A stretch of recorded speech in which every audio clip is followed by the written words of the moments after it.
what are we not taught? Like you've been in this space for how long, Lou? Just give people some, because you got the law degree and you're a certified public accountant. Karen, listen, it starts really with the idea, because I hear people always talk about generational wealth.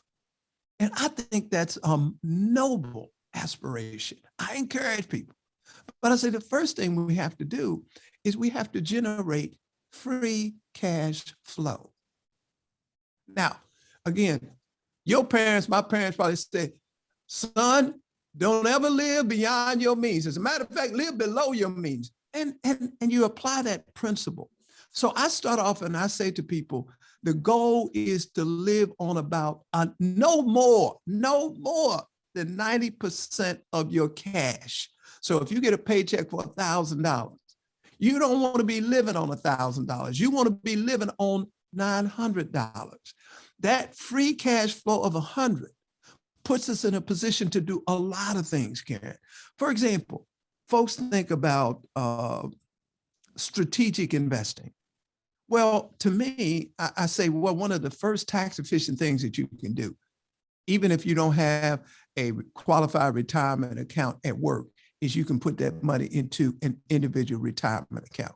Now, folks say, yeah, I've heard that time and time again, but that's a big deal because it allows us to grow our nest egg tax efficiently without paying current taxes on the returns on our investments. So we don't have to pay that 20% as we go. It just accumulates. The other thing, a lot of folks, and you and I can relate to this because you college professor, you know the deal. We all, I think, want to see our children get as far ahead educationally as possible. So why not start with what is available throughout the country within each state?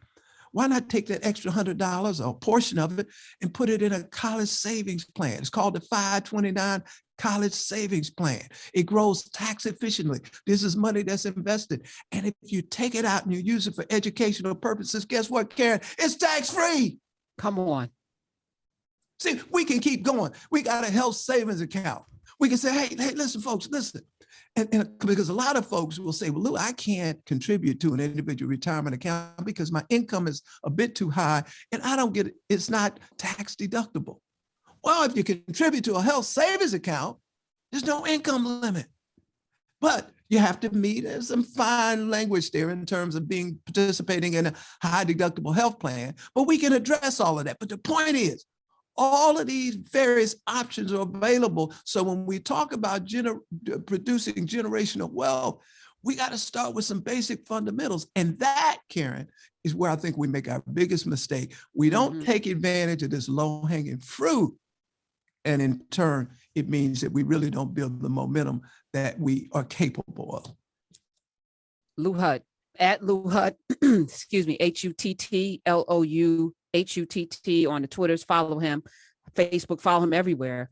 Also, I think many of us we have homes, but our homes are a liability, not an asset, because we put a lot into the show of the home, not into the value of the home. And as folk that were once, generationally, ago, real estate or commodities ourselves, yes, we should understand the value. And this is how we keep losing wealth, subprime loans, all of this. But those loans, they can't target us if you own your home. That puts the power in your hand. And by ownership, I mean not heavily leveraged where you are underwater or right at the base where you can only pay that minimum every single month, and get into a position where your real estate you're able to rent out and get those same, the value that you were talking about earlier in terms of the rents. But I think too many of us look at the home as a status symbol, not as a piece of wealth building. Well, again, keen insight. For most people, the value of your home, the equity that you have in your home is the biggest asset on your personal balance sheet. Not to mention, because there's been sort of, and there's been some changes in the tax laws since 2018. But some folks kind of got the impression, well, does it really make sense for me to invest in a home?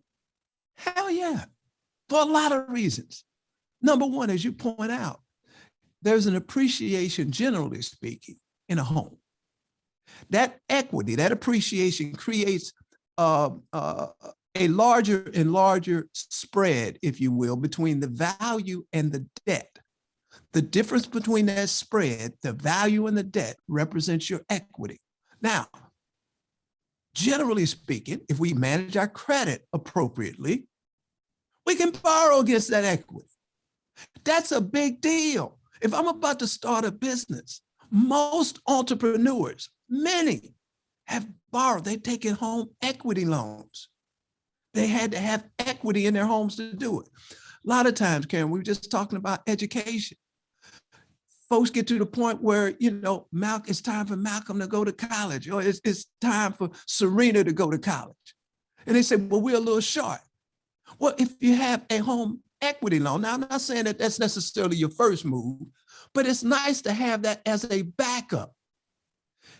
Folks talk about sometimes, well, Lou, I'm going to retire, but I'm a little short in terms of my retirement money. Well, the beautiful thing, one beautiful thing in the tax code is that when you sell the personal residence, as long as you've been in there for at least 2 years and you're the principal owner, if you're single, you can exclude up to $250,000 of the gain on the sale. Karen, that's hard cash, no tax. If you're a couple, that's $500,000. So don't tell me it's still not, like you're saying. I always tell young people, older people, it doesn't matter what your age is, that's a great investment. And I like what you were saying. You can leverage. Sometimes people leverage and they downsize or they do other things to free up cash so then they can invest in income producing real estate.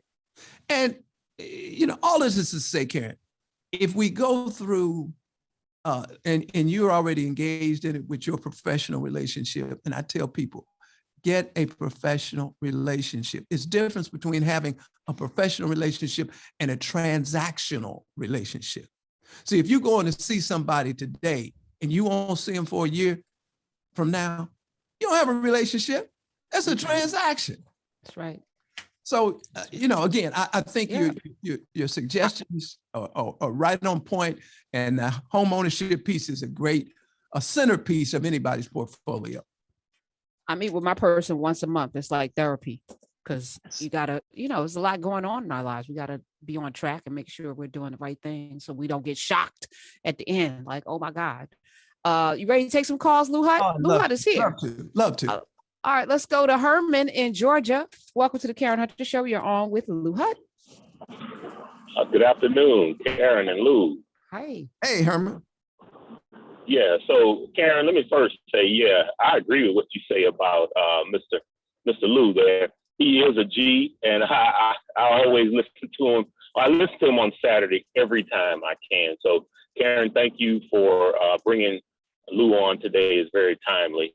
So thank you, and I appreciate everything you always do, Karen. So, Mr. Lou, I have a investment property.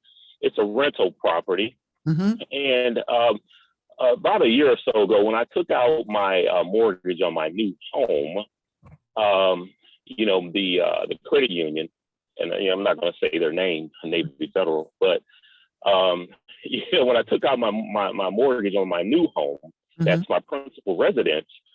My rental property the year before, I had claimed a loss on it because I did some repairs, because of a bursted pipe and maybe some other maintenance. But again, when I was trying to get I did get my mortgage on my new home, they viewed my rental property as a liability because I had claimed a loss. On my income taxes. They looked at it as a liability, and they used that as an excuse to charge me a higher interest rate as well as a higher down payment. So, Mr. Lou, what do you recommend in a situation like that? What should our strategies be? When we have investment properties that we have to claim a loss because of repairs and things of that nature. Hey, Herman, listen, you're very insightful, and I appreciate you sharing that. Listen, when it comes to gaining access to capital, that's really what you're talking about. The key is income, profitability, or call it all together, free cash flow. So when a mortgage company is evaluating whether to extend a loan, they're looking at a lot of factors. One of the key is, what is the stream of income? Because the stream of income will dictate, in many respects, the ability of the borrower to repay. Now, here's how this all comes together. Watch this, Karen.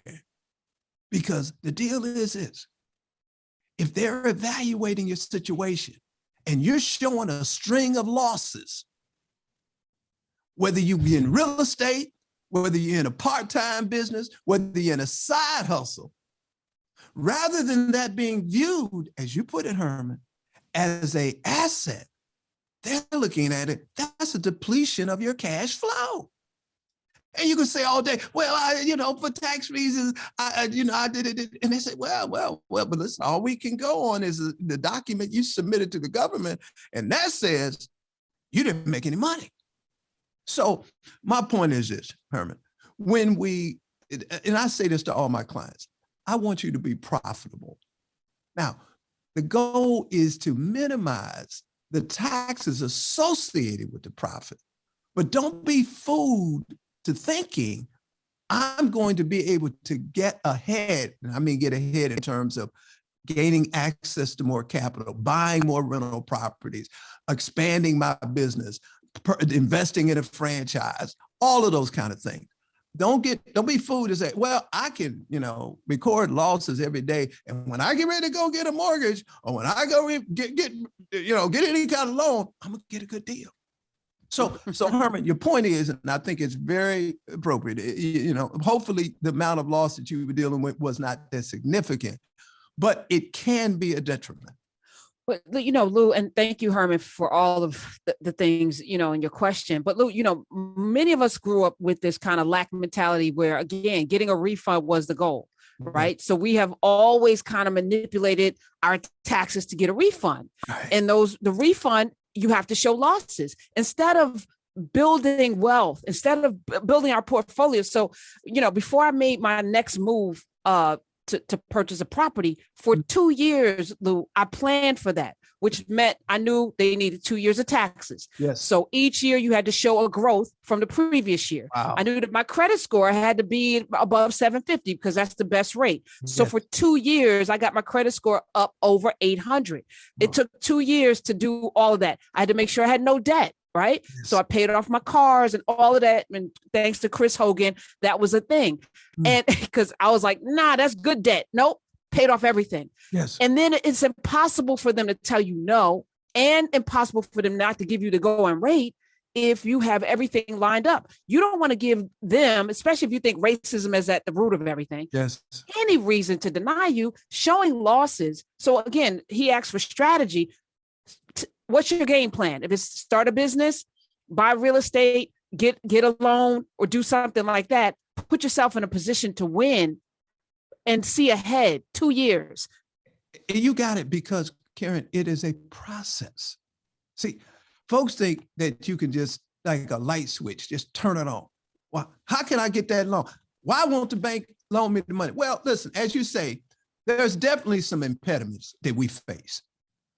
But that's why we got to strategically position ourselves, as you just mentioned, where it's hard, if not impossible, to tell us no. See, because we got to know, all right, like you say, fundamentally, let's work on the credit piece. Let's just make sure that we pay our debts on time. See, that's one big ingredient in a credit score. The second big ingredient in a credit score is debt utilization. So if I got a credit card that, let's say, is $10,000, if I'm borrowed up to $9,950, well, I'm over leveraged. That's going to decrease. It's going to reduce my credit score significantly. So maybe, as you put it, I've got to work on that for a period of time. Then my next step is, all right, while I'm doing that, I want to maybe put a little breathing room on my equity in my home. So I put, if nothing else, I put $50 more on every mortgage payment. another $100. And then over here, sitting over here on the side of these high interest credit card accounts. And I want to deal with that. And I'm also looking, by the way, Karen, while I'm doing this, and I like that 2-year span of time you mentioned, I'm doing this. I'm also looking for promotional campaigns by credit card companies, which allow you to transfer a credit card into another company, another Visa, whatever. And all of a sudden for 12 months or 18 months, I get it interest free. Then I love that move. Wow, I'm reducing the principal. See, but as you say, sometimes folks think, and I get it because I do a lot of coaching, and folks say, "Oh, Lou, this is they don't say it directly, Karen, but what they're really trying to say is, this is so boring. Come on, Lou, give me the real deal." I said, "No, you're not ready yet. We got to clean up the house. We got to do some house cleaning first." Mm-hmm. But as you say, if we do that systematically, most of the time we can get to the goal line. I couldn't agree more. Vegas 2 Cali Swag Mike cold underscores way on Twitter says, why the tax rules set up like this, where the extremely wealthy folks are allowed to skirt tax laws and I'm subject to them. But well, the world is built, this country is built on the wealthy winning. So let's play the game, right? I mean, the tax laws aren't going to change as long as you got now corporations or people, wealthy people can buy politicians and they are in a position to move levers of power, whether we're talking about, Twitter or newspapers or the financial systems. The goal is not to complain about the rules. These are the rules until you get into the position to change them. These are the rules. So let's master the rules. Hey, Karen, that's another thing about free cash flow. You can support candidates that believe in the same principles you believe in. See, hey, listen, it's hard to win a campaign without a lot of contributions. I mean, that's the oil. So your point's well taken. I mean, there is, and let's be somewhat fair about this. If you are lower to moderate income, there are a heck of a lot of benefits. I mean, from the earned income tax credit to the child tax credit. I mean, the Biden-Harris administration has been on a tear. And, I have to give them credit in a lot of those areas, okay? They have really made, and they're still pushing for more relief. Now, our system, however, is such that when you get to that middle class, you can't feel the squeeze, which is why we say as you approach that middle class status, it is important to think about the investments that you mentioned earlier, Karen, whether it be real estate, whether it be a side hustle, whether it be a full-time business. We've got to start thinking in that season of life what makes sense. And then that can lead to some benefits that not only wealthy people enjoy, but people of modest income can enjoy. And that middle class, which most of us are in. Most of us are in that middle class, especially Sirius XM listener, because you're paying for radio.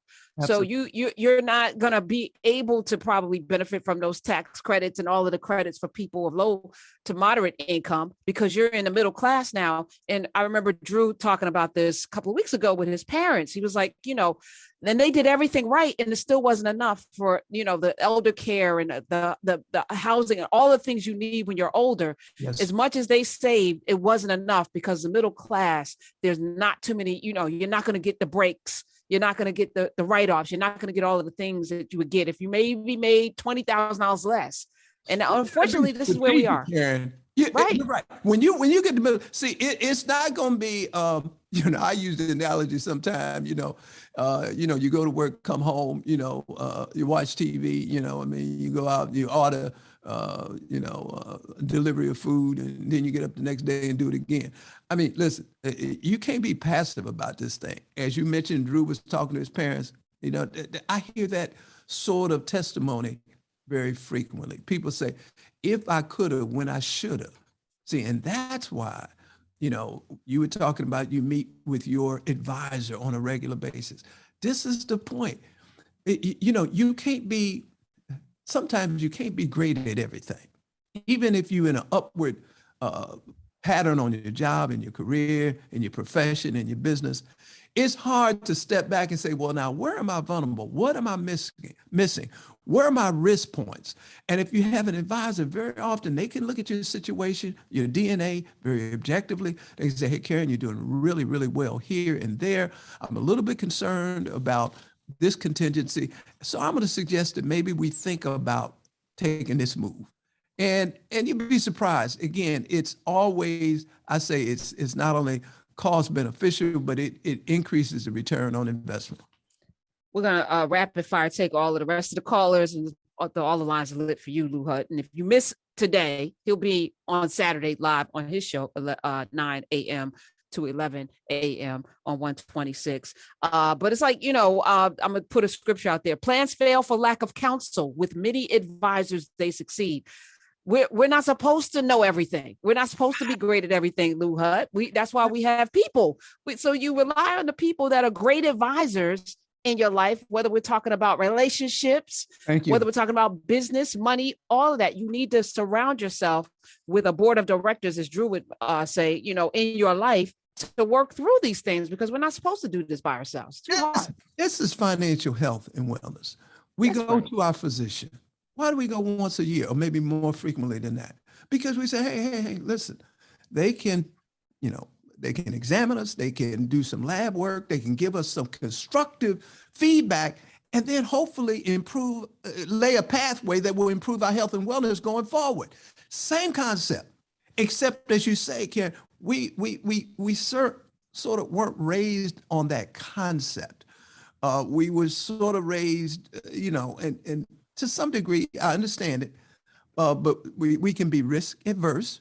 Mm-hmm. We sometimes hesitate to do small things that can save money, which in aggregate can add up to big money. And so we've got to sort of work with our mindset as well as working with our spending habits and, as I say, our investment practices.